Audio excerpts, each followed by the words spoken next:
Oi, gente.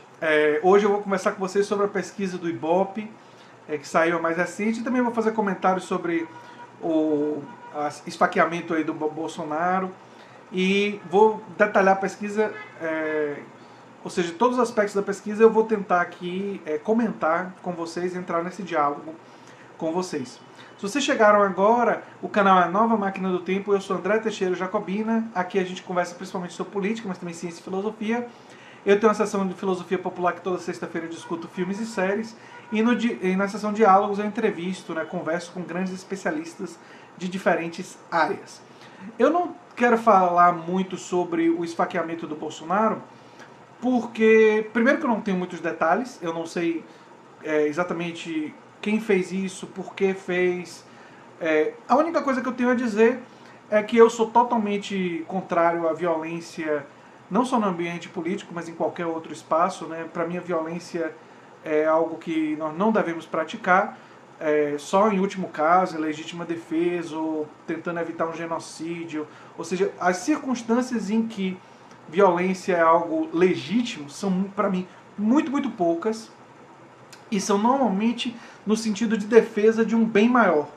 Se uma maioria está sendo oprimida por uma minoria violentamente, com uso de violência, aí você pode justificar, se você tiver um genocídio, enfim, ou em legítima defesa. São casos muito específicos. Então, obviamente, eu condeno nesse caso. Não sei maiores detalhes, isso precisa ser investigado para eu poder falar mais. Aí eu sei que algumas pessoas vão dizer, mas André, os seus adversários políticos não vão ter a generosidade que você está tendo. O que eu tenho a dizer sobre isso é que isso é que me separa deles.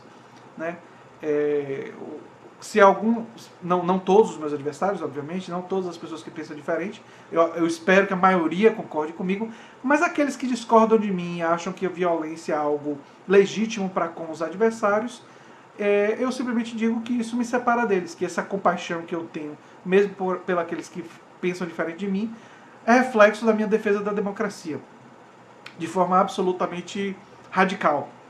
Eu não seria favorável a um golpe nem contra os meus maiores adversários.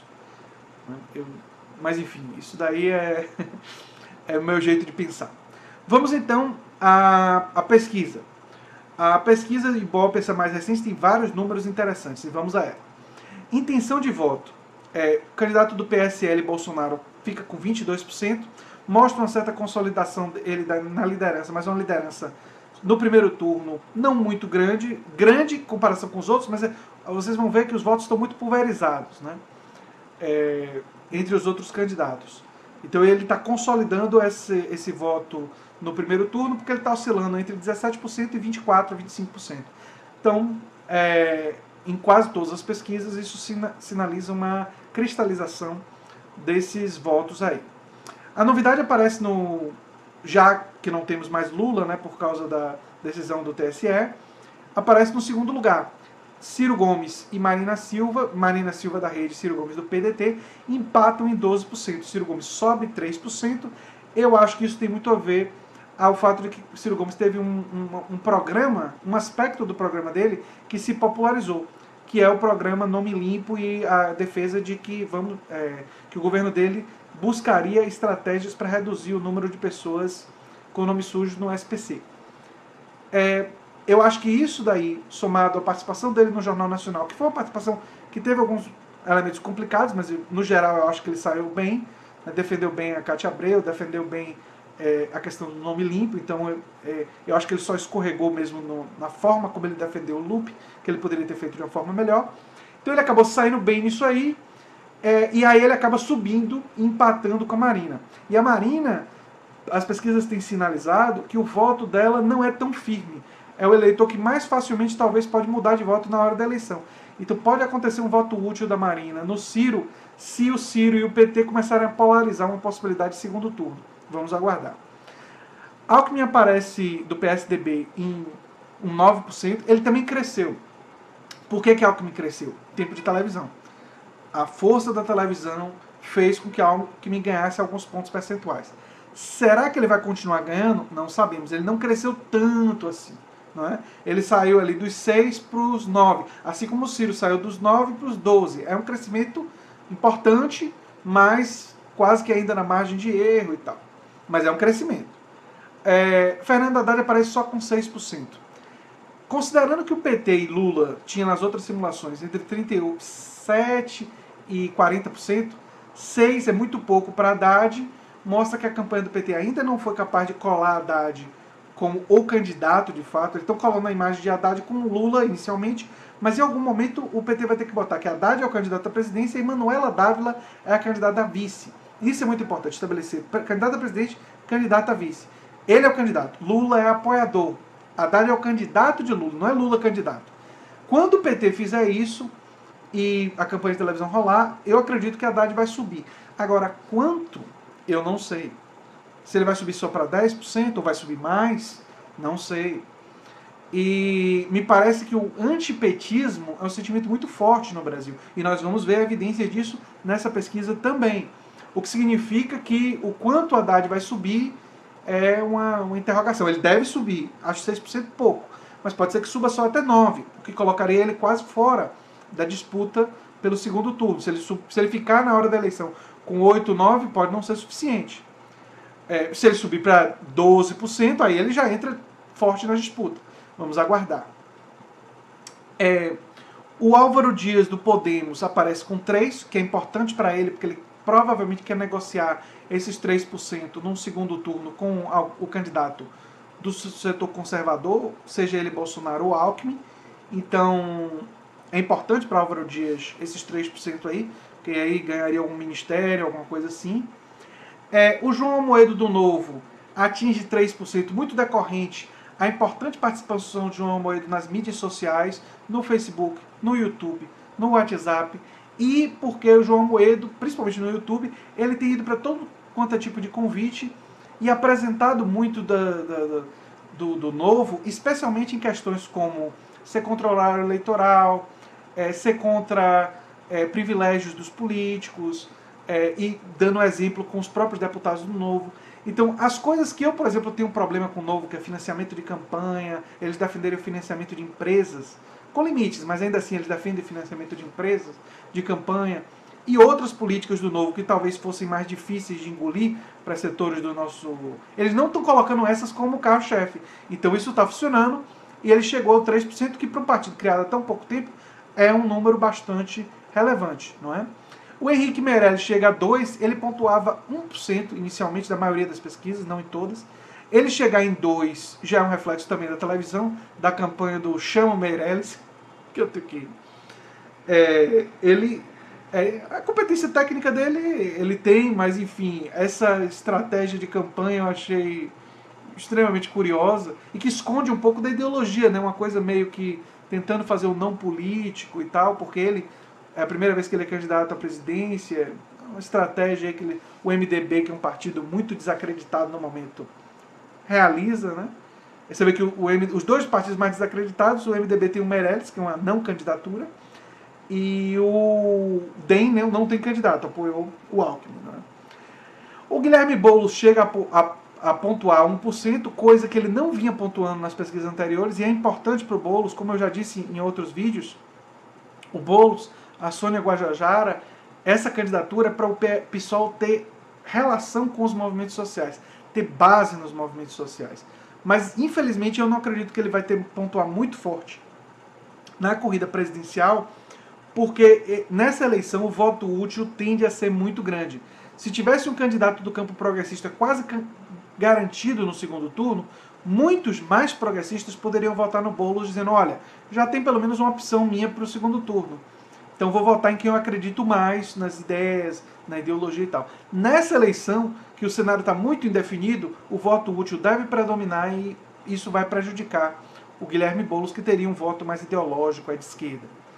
E poderia chegar a 3%, 4%, talvez, se não fosse esse fenômeno particular dessa eleição. Por exemplo, se Ciro, o PT e tal, o PSB, todos esses partidos tivessem um candidato só e um vice, e fosse um bloco só, e eles estivessem pontuando lá na casa dos 30 e poucos por cento, Boulos teria um pouco mais, talvez 3%. Vera Lúcia, do PSTU, me surpreendeu, pontuou 1%. Eu acho que eu não tinha visto ainda uma pesquisa com ela pontuando. ela é a candidata de esquerda mais radical, defendendo a rebelião e tal. O João Goulart Filho está com 1%, que também é importante para ele, era um candidato que não estava pontuando.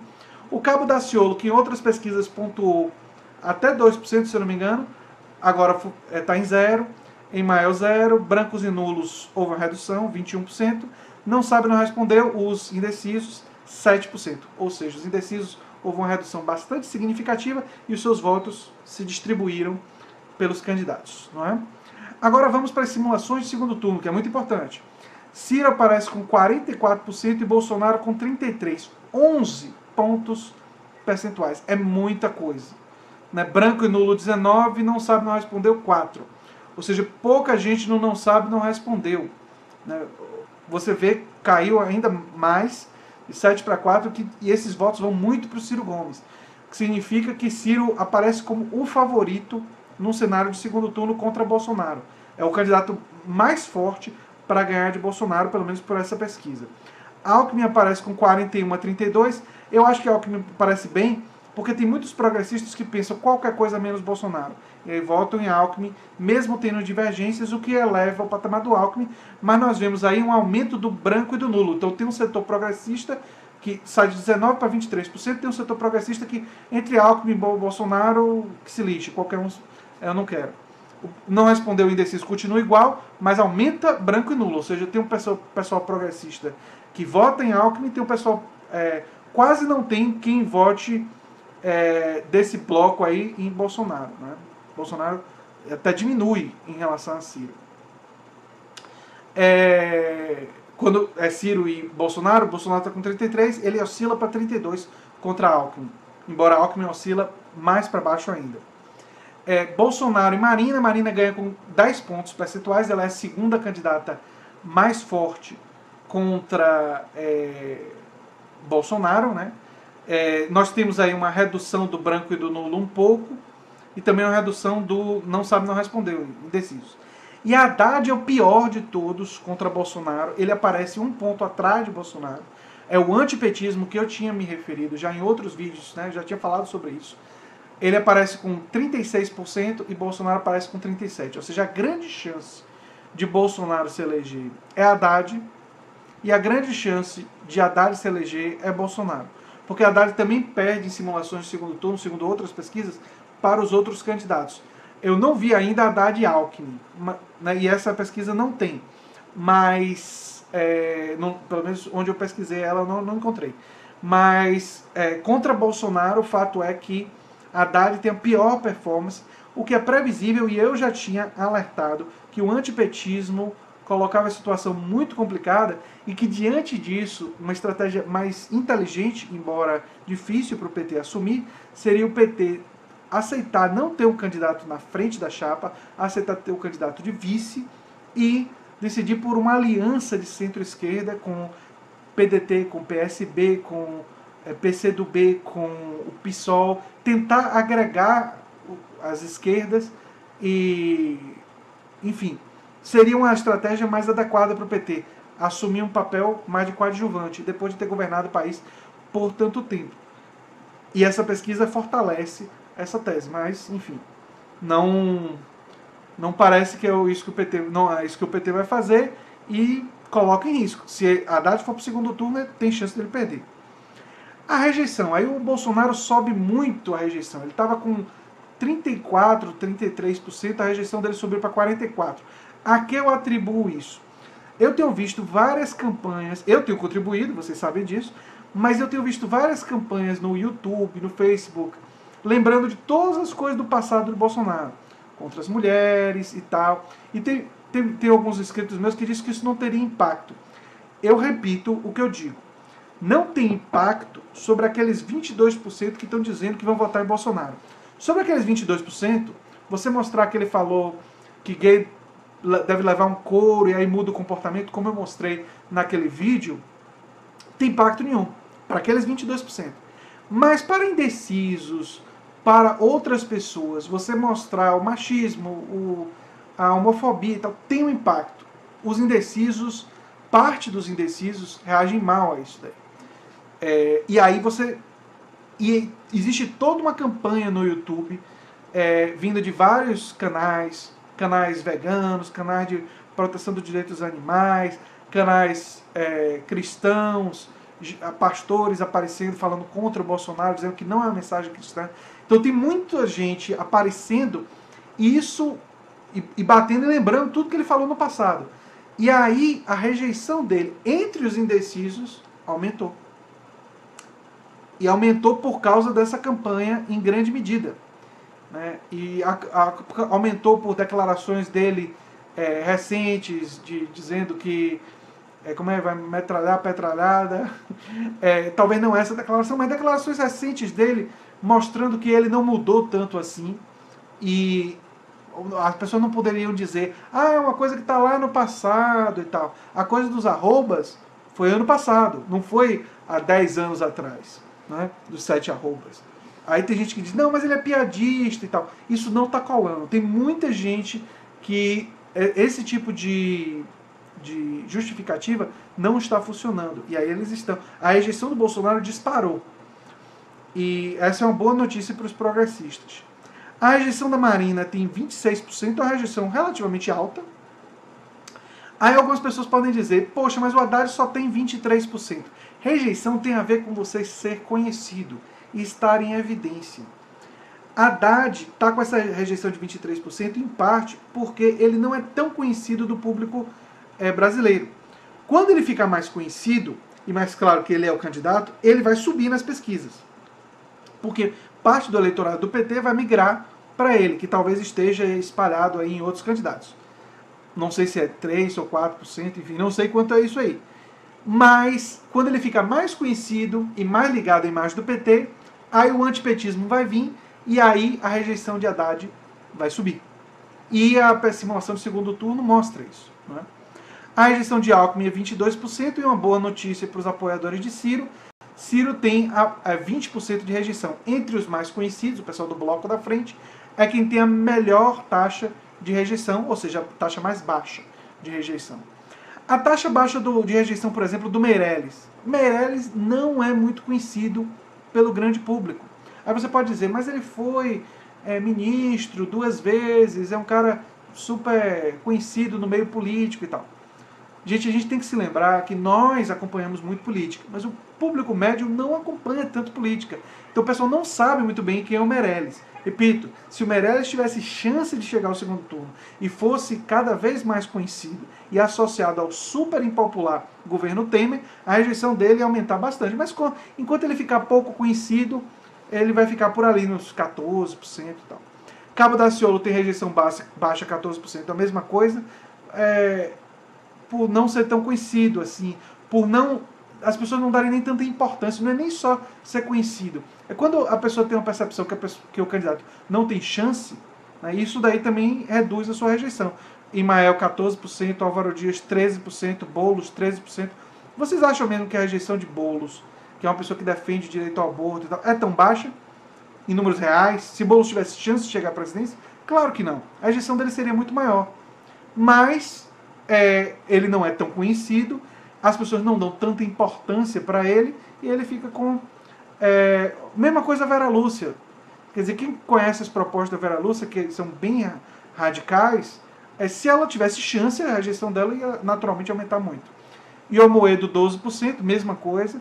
João Goulart 11%, poderia votar em todos só 1%, não sabe, não respondeu 10%.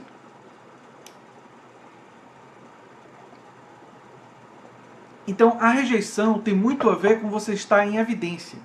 Bolsonaro, Marina, Haddad, Alckmin, Ciro, desses, só o Haddad tem ainda um pouco menos de evidência, porque Haddad não participou do Jornal Nacional, Haddad não participou do Roda Viva, Haddad não participou dos debates, então Haddad está sendo conhecido pelo programa eleitoral, então ele ainda tem a baixa rejeição conectada com o desconhecimento. Quando ele ficar mais conhecido, a rejeição dele tende a aumentar, assim como tende a aumentar o número de pessoas a votar nele. Pode parecer contraintuitivo, mas não é. Porque o eleitorado do PT vai migrar e quem é anti-PT vai rejeitar mais. Né? Isso tem a ver com ser conhecido. Já Ciro me parece estar num número muito bom para ele, porque ele está na campanha já há bastante tempo e é um cara já conhecido. Marina está num número razoável para ela, mas meio alto, mas razoável, 26. É bem distante do Bolsonaro, o que coloca a Marina numa posição bem segura. Se ela conseguisse arrumar um jeito de ir para o segundo turno, ela entraria com amplo favoritismo diante do Bolsonaro, assim como Ciro Gomes. E o Alckmin deve estar comemorando muito essa pesquisa, porque 22% de rejeição para o PSDB é um milagre, quase. Porque o PSDB é o partido que teve todo o problema lá com a Aécio, que a gente ficou sabendo de muita coisa. O PSDB apoiou as medidas super impopulares do governo Temer. Mas Alckmin, a estratégia de Meirelles ser o candidato do MDB está dando super certo para Alckmin, porque não está conectando com ele. Então, tem gente tentando conectar. O Ciro fez essa tentativa recentemente, mas não estou conseguindo conectar com Alckmin o governo Temer. A Alckmin argumentaria, mas quem escolheu Temer de vice foi o PT. Mas quem apoiou as reformas do governo Temer foi o seu partido, foi você, Alckmin. Você defende, inclusive, uma continuidade dessa linha política, da ponte para o futuro. Essa linha política é a sua política econômica. Mas, por enquanto, não estão conseguindo conectar. E isso daí ameaça a Alckmin tem uma chance de chegar ao segundo turno, o que é muito problemático. Eu já avisei isso lá atrás. Essa chance ele não é o favorito, mas essa chance existe, e para um progressista como eu seria horrível. Seria uma eleição estilo Trump e Hillary, né? O Bolsonaro no lugar do Trump e a Hillary no lugar do Alckmin, né? E aí você tem que ir para as urnas fechando aqui o nariz e votando no Alckmin, porque o fedor está muito grande e você quase não aguenta. Não é porque é contra a sua própria natureza você fazer uma coisa dessa, no meu caso, né? Mas, claro, seria o que seria necessário fazer para quem, enfim, se opõe veementemente ao autoritarismo, a uma perspectiva autoritária, que é o que o Bolsonaro representa, entre outras coisas, além de representar uma guinada para um ultraliberalismo do Paulo Guedes, que seria freado em certa medida pelo próprio Bolsonaro. E já o Alckmin, a gente sabe do neodesenvolvimentismo entreguista que ele representa, né? A gente já conhece. É problemático, mas é o conhecido. Mas eu acho que a pesquisa tem excelentes notícias para Ciro Gomes e boas notícias para alguns outros candidatos, né? Boas notícias para Marina, boas notícias para o Alckmin. E aí é interessante, porque para o primeiro turno o Bolsonaro parece cada vez mais forte, cada vez mais consolidado, mas parece que a previsão do Ciro Gomes de que ele seria o candidato condenado a perder no segundo turno também ganha força, a não ser que ele vá para o segundo turno contra Haddad. Se ele for para o segundo turno contra Haddad, infelizmente Bolsonaro tem chance. Então eu acho que essa pesquisa e outras pesquisas desse tipo fortalecem a tese de dizer para as pessoas, olha, é melhor pensar em outro candidato em vez do Haddad, para o campo progressista. Eu já disse que votaria em qualquer um desses para derrotar Bolsonaro. Aliás, votaria em qualquer outro para derrotar o autoritarismo. Mas existem riscos se Haddad for para o segundo turno. Então é isso aí, gente. É isso que eu queria conversar com vocês. O vídeo ficou um pouco longo, mas eu sei que vocês podem assistir aos poucos aí. Se você gosta do que eu faço, se lembre sempre de inscrever, de divulgar, de dar um like, que é muito importante para mim. Um abração, gente, e até a próxima.